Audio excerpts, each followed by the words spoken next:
예, 예수 믿는 사람 치고 성령 충만을 원하지 않는 사람은 없을 겁니다. 기도를 별로 하지 않는 성도도 성령 충만에 대해서는 기도를 합니다. 여러분은 왜 성령 충만을 원하십니까?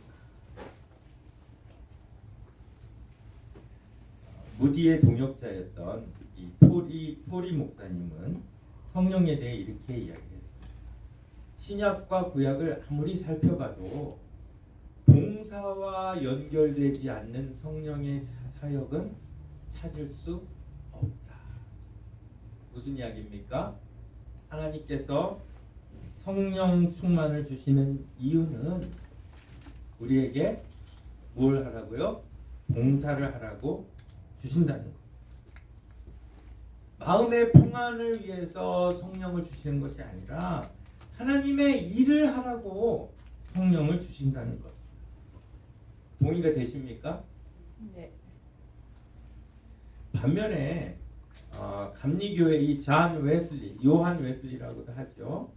이 웨슬리는 하나님께서 성령을 주시는 이유를 내면의 거룩을 위해서다라고 이야기했습니다.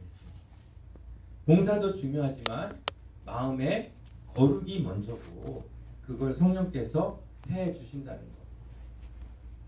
두 논리가 다 맞다고 봅니다. 사역을 위한 성령의 능력도 필요하지만 거룩과 경건을 갖추기 위한 성령의 조명도 필요하기 때문입니다. 그런데 여러분은 무엇 때문에 성령 충만을 원하고 계십니까? 대부분은 우리가 성령을 구하는데 대부분은 어떤 봉사를 위해서 사역을 위해서 성령 충만을 주시옵소서 보다는 내면의 어떤 경건과 거룩을 위해 성령을 구하는 경우가 많다는 것이죠. 하지만 저는 이 토리 목사님의 이 말씀, 신약과 구약을 아무리 살펴봐도 봉사와 연결되지 않는 성령의 사역은 찾을 수 없다라는 이 말씀이 저와 여러분을 포함한 현대 교회 성도들에게 매우 필요한 말씀이라고 생각합니다. 많은 성도가 성령을 받으려고 하는데 사역할 생각은 별로 하지 않고 있기 때문이죠. 데살로니가전서 5장 19절에 보면 성령을 소멸하지 말라는 말씀입니다. 여러분, 우리가 뭐라고 성령을 소멸하고 안 하고 이럴 수가 있습니까? 그런데 성경은 우리가 성령을 소멸할 수 있다고 분명히 말씀하시는 거죠. 언제 우리가 성령을 소멸할 수 있습니까? 성령 충만의 목적을 제대로 이해하지 못했습니다. 성령을 그저 내 마음에 평안을 주시는 분 정도로만 생각하고 성령이 주시는 봉사와 사역에는 무관심하다면 성령이 아무리 우리에게 임하신다 하더라도 성령의 소멸을 피하기는 어렵다는 말씀입니다. 이 토리 목사님 말씀처럼 성경을 보면 성령을 받고 가만히 있는 사람은 단 한 명도 없습니다. 성령 받은 사람은 다 움직였고 사역을 했습니다. 왜냐하면 성령은 그저 감정을 조절하시는 분이 아니라 우리를 움직여서 일하게 만드시는 분이시기 때문입니다. 누가복음 4장 18절의 말씀은 사실은 이사야 61장 말씀을 인용한 말씀이에요. 근데 이 말씀은 예수 그리스도를 예언하는 그런 말씀이에요. 주의 성령이 내게 임하셨으니 이는 가난한 자에게 복음을 전하게 하시오. 예수님께 성령이 임하셨습니다. 그 결과가 무엇입니까? 사역입니다. 봉사입니다. 섬김입니다. 그런데 예수님은 하나님이에요. 굳이 성령이 임하실 필요가 있었을까요? 그럼에도 불구하고 예수님께 성령이 임하셨다는 것은 성령이 어떤 분인지를 우리에게 명확하게 설명하고 있다는 거예요. 성령님은 우리로 하여금 사역하게 하시는 분이십니다. 사도행전 2장 44절 45절 재산과 소유를 팔아 각 사람의 필요를 따라 나눠줍니다. 성령이 임하자 나타난 현상은 단순한 방언이나 어떤 감정의 체험 이 정도가 아니었다는 것입니다. 성령은 초대교회 성도들에게 구체적인 섬김과 나눔을 하도록 하셨습니다. 성령이 충만했던 성도들은 은혜 받은 것에만 만족하며 가만히 있을 수가 없었어요. 그들은 성령이 주시는 마음에 따라 해야 할 일들을 실천했던 것입니다. 반면 아나니아와 삽비라는 겉으로는 성령에 이끌리는 것처럼 행동을 했지만 실상은 성령이 아닌 욕심에 이끌려서 행동했기 때문에 베드로는 어찌하여 성령을 속였느냐라고 책망한 것입니다. 사도행전 6장에는 7 집사를 뽑는 그런 장면이 나옵니다. 그런데 어떤 사람을 뽑습니까? 성령과 지혜가 충만한 사람을 뽑습니다. 집사를 세우는데 왜 성령이 충만해야 합니까? 왜냐하면 집사는 봉사할 사람. 봉사를 하려면 성령이 충만해야 하기 때문에.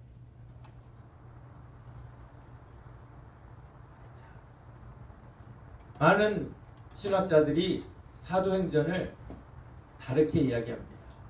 무슨 행전이라고 합니까? 성령 행전이라고 해요. 왜냐하면 성령이 일하신 것을 기록하고 있기 때문입니다. 그런데 이 사도행전의 영어 이름이 뭔지 여러분 아시죠? 영어 이름이 뭐예요? act는 행동이고 s가 붙었어요. 복수에. 그래서 한국말로 하면 행동들. 마태, 마가, 누가, 요한, 복음서가 쭉 나오다가 그 다음 책이 이름이 뭐예요? 행동들이에요.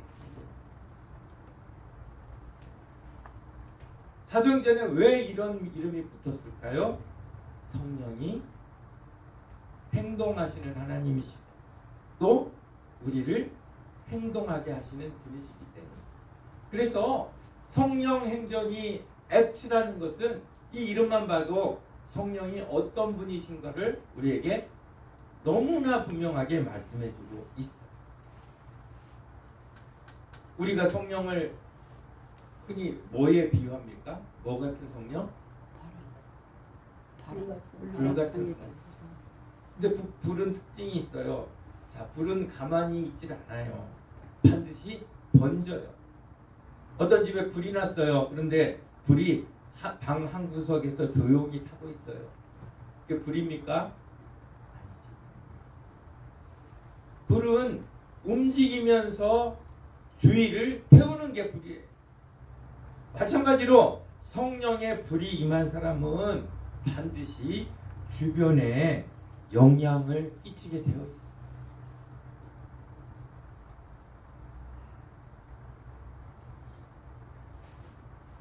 내가 성령이 충만한데 아무 주위에도 영향을 미치지 못한다면 정말 내가 성령이 충만한가를 돌아보아야 한다는 것이죠.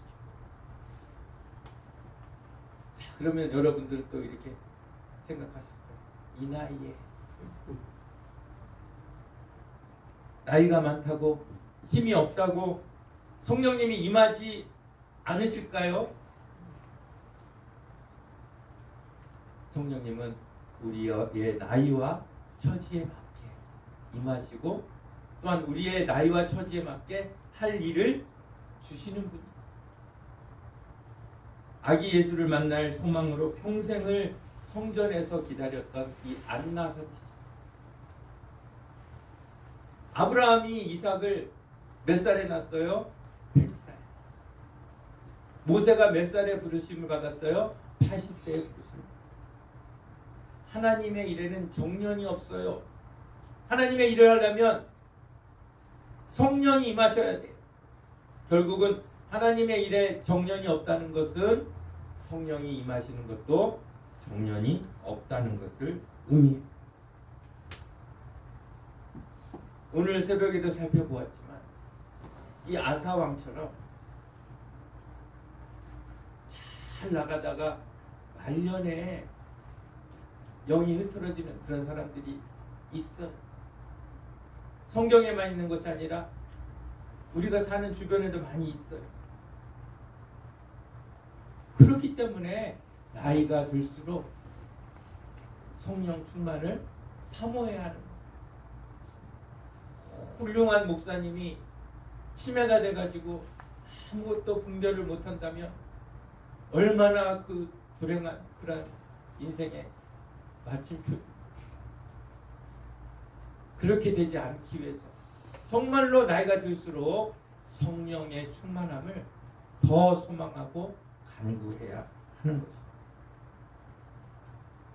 그런데 많은 성도들이, 많은 교회들이 이 성령을 갖다가 이 사역과 연관시키지 않고 그냥 경험에만 제한하는 그런 안타까운 일들이 있어요. 그래서 성령의 임재를 그저 감정으로만 축소해요. 성령을 그저 눈물, 감동, 분위기라고만 생각하는 거예요. 하지만 성경은 분명히 말씀합니다. 성령은 감정이 아니라 사역입니다. 능력입니다.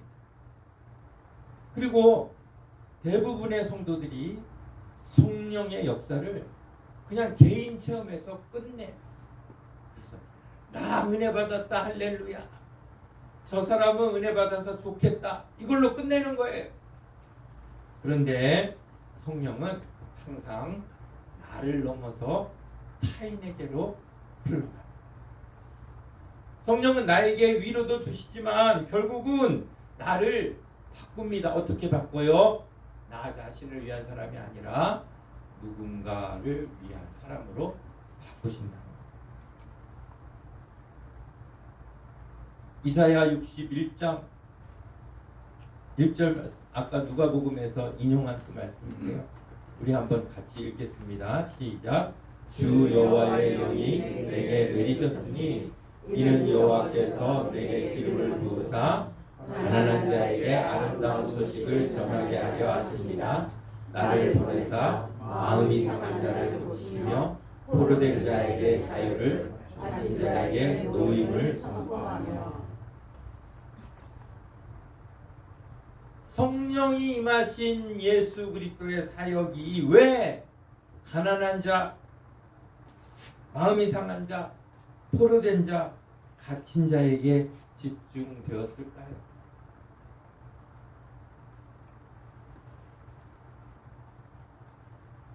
그렇다면 정말 우리에게 성령이 임했다면 우리의 관심이 어디에, 누구에게 가 있어야 하는지를 분명히 말씀해주고 있는 그런 구조입니다. 그러면 나는 어떤지, 우리 교회는 어떤지 한번 이 물음을, 제가 몇 가지 물음을 드릴 거예요. 그러면 한번 우리 함께 돌아봤으면 좋겠어요. 자, 한번 같이 읽어볼까요? 시작. 나는 성령이 충만합니까?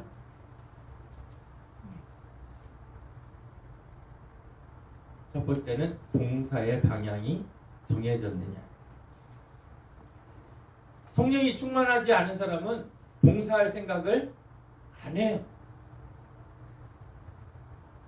하지만 성령이 충만하면 내가 어떻게 봉사를 해야 될지, 그리고 봉사를 언제 할 것인지, 어떤 대상으로 할 것인지 구체적인 방향이 결정이 되어 있다는 거예요. 그런데 봉사를 젊을 때는 했었지, 하면 좋지, 이런 마음이라면 죄송하지만 성령이 충만한지 다시 한번 돌아봐야 된다는 것이죠. 두 번째는 뭡니까? 누군가를 돕고 싶은 마음이 있느냐? 우리가 지금 내 코가 석자인데, 우리가 지금 이런 처지인데,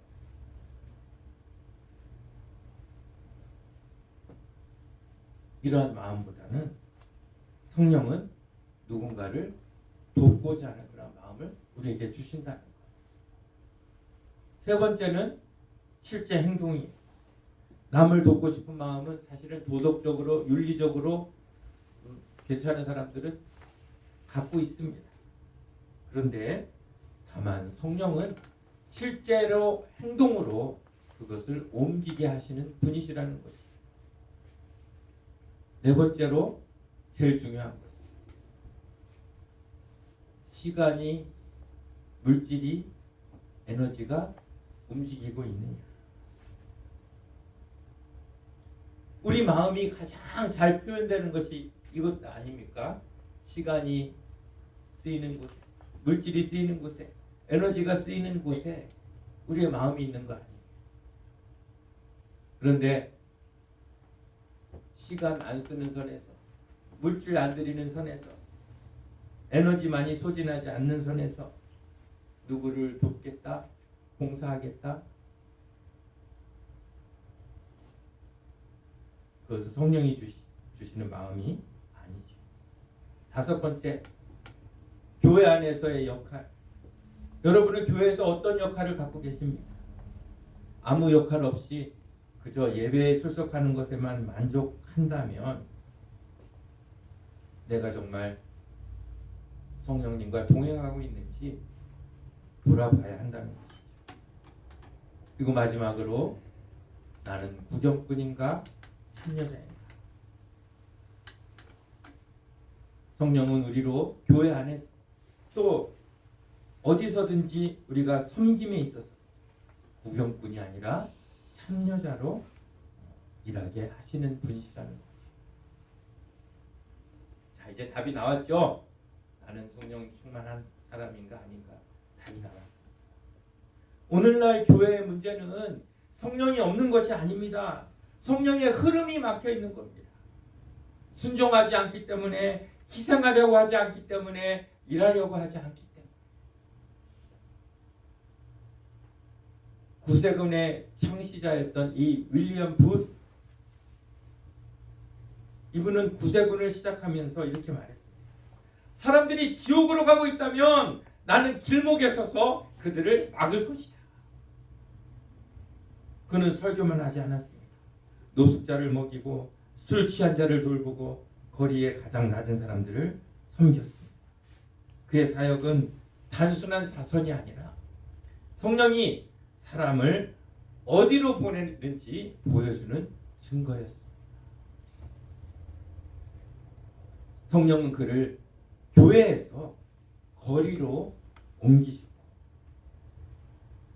결국 그가 보여준 것은 무엇입니까? 한번 같이 읽겠습니다. 시작. 성령 충만은 교회 안에만 머물지 않고 교회 밖에 가진 대로 흐른다. 막 교회 안에서만 성령 충만한 사람이 있어요. 근데 밖에 나가면 막 맨날 싸우고 막 원수지고 이런 사람이 있어요. 그런데 성령 충만은 교회 안에서만 머물지 않습니다. 교회 밖에 낮은 대로 흐른다는 것이죠. 그 다음에 중국의 내지 선교를 했던 허드슨 테일러. 당시 대부분의 선교사들은 안전한 항구 도시에 머물렀어요. 그런데 그는 복음을 듣지 못한 사람들이 있는 곳으로 가야 한다면서 중국 내지 선교회를 세우고 중국 옷을 입고 중국 음식을 먹으며 그들의 삶 속으로 들어갑니다. 그가 보여준 건 무엇입니까? 우리 같이 읽어볼게요. 시작. 성령은 사람을 편한 곳이 아니라 필요한 곳으로 보내십니다. 자, 첫 번째는 뭐였어요? 성령 충만은 어디 안에서만 머무는 것이 아니라 교회 안에서만 머무는 것이 아니라 교회 밖에 낮은 곳으로 흘러.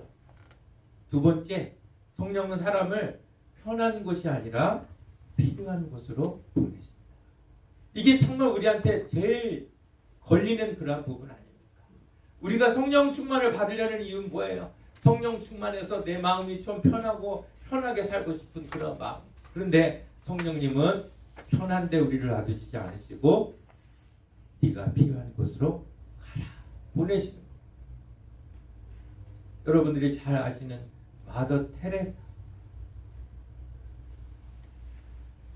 테레사는 원래 안정된 수도원에 있던 사람이에요. 요한 웨슬리의 말처럼 정말 성령의 조명 아래 평안하고 경건한 삶을 유지하기만 하면 되는 곳이 수도원 아닙니까? 거기서 성령의 마음껏 취해서 평안하고 거룩한 삶을 살 수 있었지만 어느 날 성령께서 테레사를 부르십니다. 그는 거리에 나가서 죽어가는 사람들을 품기 시작합니다. 이것이 바로 성령의 역사입니다. 그래서 마더 테레사의 이 예를 통해서 우리가 배우는 또 성령에 대한 진리는 무엇입니까? 같이 읽겠습니다. 시작. 성령은 우리를 평안히 놔두지 않고 가장 낮은 곳으로 이끄시리라. 예. 아까는 편안한 곳과 필요한 곳, 지금은 평안한 곳이 아니라 가장 낮은 곳으로 이끄시는 분이 성령님이에요. 그리고 아까 말씀했던 이 요한 웨슬리, 당시 영국 교회는 건물 안에만 있었어요. 그래서 험한 일을 하는 사람들이 교회로 올 수가 없었어요. 그래서 웨슬리는 교회 밖으로 나갔습니다. 광산 노동자들에게 복음을 전하기 위해서 들판에서 설교했고 광산 입구에서 말씀을 전했습니다. 그 결과 수많은 사람들이 예수를 믿게 된 거예요.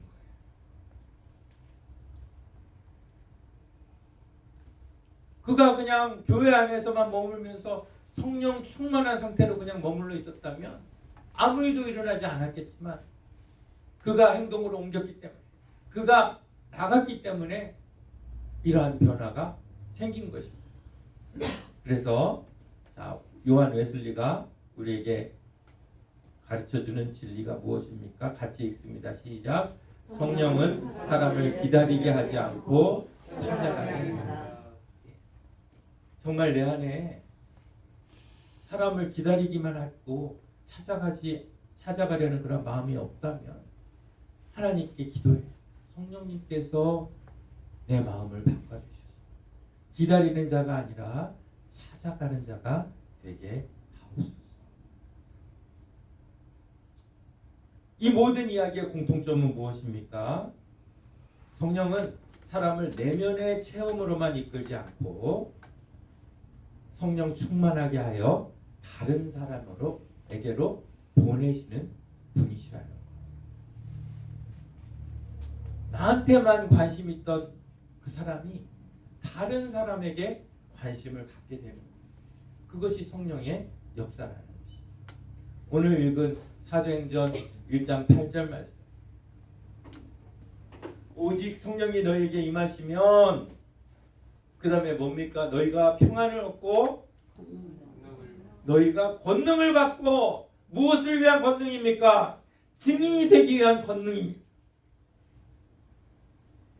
성령이 임하셔서 너희들이 거룩과 평안을 유지한 채 살 것이다 라고 이야기했다면 얼마나 좋았겠습니까마는 성령은 철저히 일과 관련된 그런 분이십니다. 성령을 받았는데 권능도 싫고 증인은 더더욱 싫고 조용히 살다가 죽겠다는 사람은 아무도 없습니다. 성령 충만의 목적은 그냥 감동받는 게 아니에요. 지식도 아니에요. 성령 충만은 사역을 위한 능력입니다. 일하고 싶은 마음이 막 생기는 것, 그 그것이 성령 충만이에요.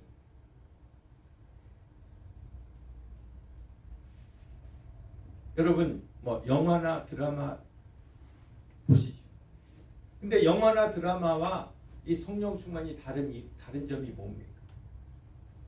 영화는 감동받고 나면 그만이에요. 아, 그 영화 감동적이었다. 재밌었다. 그러면 그냥 충분한 게 영화예요. 하지만 성령 충만은 감동에서 그치지 않습니다. 반드시 행동과 사역으로 이어지게 되어 있습니다. 그런데 많은 성도가 성령 충만을 영화 수준에서 끝나는 거예요. 아, 은혜 많이 받았다. 거기에서 끝난다. 우리에게 성령 충만이 도대체 왜 필요한 걸까요?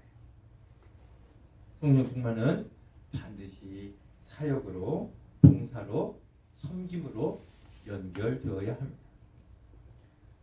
현대교회는 설교도 찬양도 프로그램도 많습니다. 그런데 행동이 사라져. 전도는 줄어들고 섬김은 선택이 되었고 헌신은 부담이 됩니다. 사람들은 일을 많이 해야 하는 작은 교회보다는 일을 하지 않아도 표 안 나는 큰 교회를 찾습니다. 과연 그것이 성령 충만을 기대하는 삶일까요? 지금은 성령 시대입니다. 여러분, 구약 시대는 성부 시대, 그리고 예수님 계실 때는 성자 시대, 그리고 오순절 이후 지금까지 성령 시대가 쭉 이어오고 있지 않습니까? 성령 시대, 다른 말로 하면 act, 움직이는 시대입니다. 행동하는 시대입니다. 그런데 교회들은 점점 안 움직이는 교회가 되고 있어요. 그냥 듣기만 하는 교회가 되고 있어요. 과연 이 시대를 성령 시대라고 부를 수 있을까요? 오히려 성령을 소멸하는 시대가 되어가는 그런 안타까움이 있습니다. 말씀을 준비하면서 한 가지 위기의식이 생겼어요. 성령은 언제든지 우리에게 임하시길 원하시는데 우리가 나이가 많다는 이유로, 몸이 쇠약하다는 이유로, 바쁘다는 이유로 성령을 받아들이지 못하고 이렇게 살다 이런 모습으로 움직이지도 잘하지도 못한 채 하나님 앞에 서지는 않을까. 우리 성도들의 연령층을 고려하면 충분히 이해가 되지만 그래도 좀 더 움직이는 우린 길교회가 되기를 원합니다. 교회의 존재 목적은 언제나 성령 충만이어야 하고 성령 충만함은 움직임이며 그 움직임을 통해 예수가 증거되고 사람들은 구원받게 되는 것입니다. 그런데 첫 단추가 잘못 끼워졌어요. 움직일 생각 안 하는 거예요. 어떻게 교회가 될 수 있습니까? 어떻게 성령 충만한 교회가 될 수 있습니까? 물은 멈추면 썩습니다. 은혜도 마찬가지입니다. 흘러가면 생명이 되지만 멈추면 소멸됩니다. 성령은 지금도 우리 가운데 임하길 원하십니다.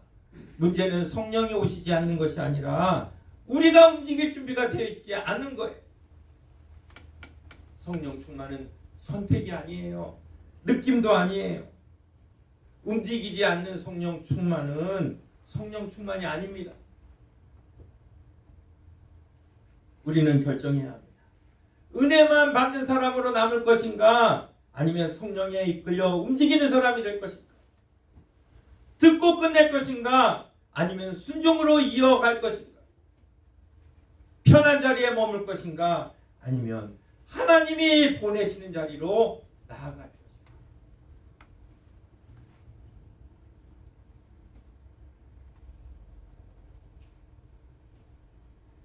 여러분이 정말 성령이 충만하기를 원하신다면 성령께서는 여러분들을 가만 놔두지 않으실 겁니다. 반드시 여러분이 일하려고 나설 것이며 누군가로 향하게 될 것입니다.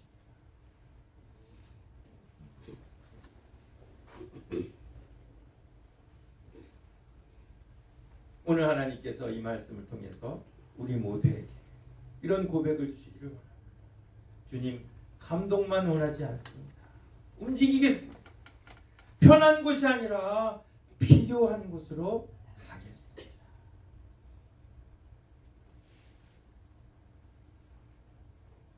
사도행전은 아직 끝나지 않았습니다. 그 다음 장은 바로 저와 여러분 우리의 삶으로 써내려가야 합니다. 성령의 사람이 되는 것보다 성령의 행동이 되시는 우리 길교회 모든 성도들 다 되시기를 간절히 바랍니다.